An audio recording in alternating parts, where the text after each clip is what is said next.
Hi everybody and welcome to our official strategy guide for Fieldrunners 2, brought to you courtesy of gamerguides.com. My name is Andrew Mills, author of the official strategy guide, and in this particular video we're going to take you through the level Turbo Dryer.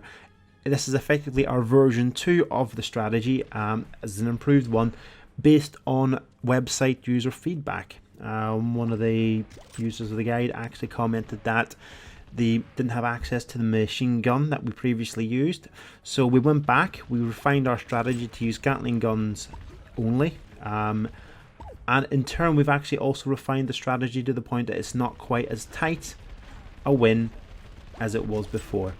Now you're going to want to stick your four towers where we actually put them here and upgrade them as appropriate.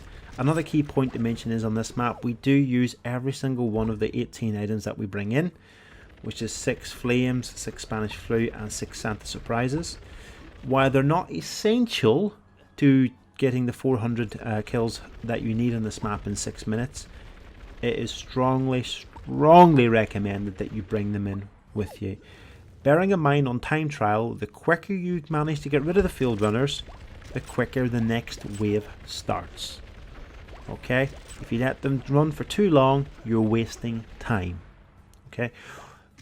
One of the major tweaks we had done on this particular strategy, version 2 versus the original strategy that we did use, was that at the very start, we've now gone for an L shape to cover the top entrance, rather than a slightly angled one at the top. This gives us a little bit more space now, so once we hit the $30 that we need, we're going to drop a spark tower closer to the top of the entrance, as you're going to see now. There we go. We've dropped the spark turret down at the top. This does two things.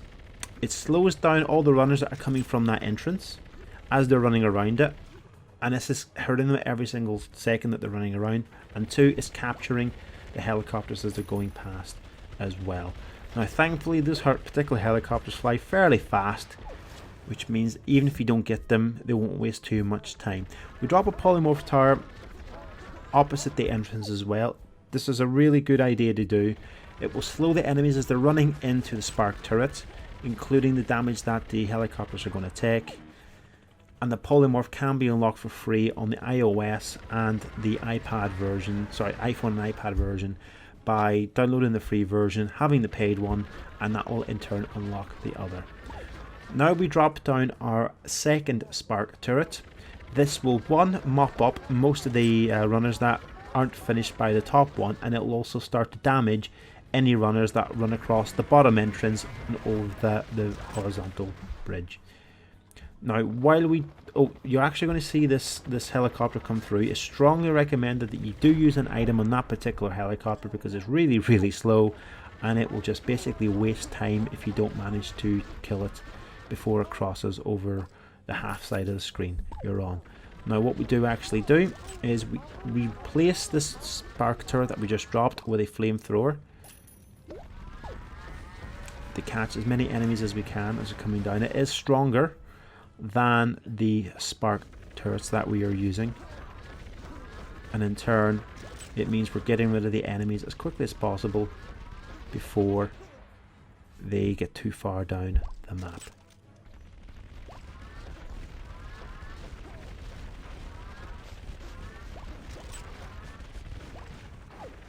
As you can tell now, we are focusing on upgrading some of the back Gatling guns just to cover ourselves. Bit of a Spanish flu epidemic there to get rid of the lower runners as quick as possible. These are best used in the bunches that are running straight at you. That's the good thing about this level, they have to come straight at you, but the spacing of the enemies dictates which of the top two entrances you should place your items on. If they're far apart, you're going to waste your items. If they're bunched together, you get the maximum result for your item. As you can see here, they're all running in for 5 seconds at 100% damage. 1 minute 50-ish on the clock, and we're under 90 left that we need. We've used up most of our items. Make sure that if you have the Santa Strike with you, that you do save it for a couple of the tougher enemies that come through. We do drop a radiation tower down there, and that does pretty good amount of damage. Now we've got our baby tanks that are coming through.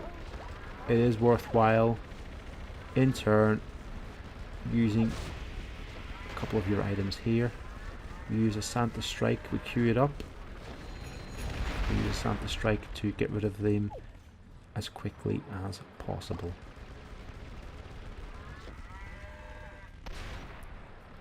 One of the things we're now saving up for is a Tesla tower, which we use now. There we go. This will get rid of a lot of the aerial units that we've got, and it will also help wean down a lot of the regular units that are passing by.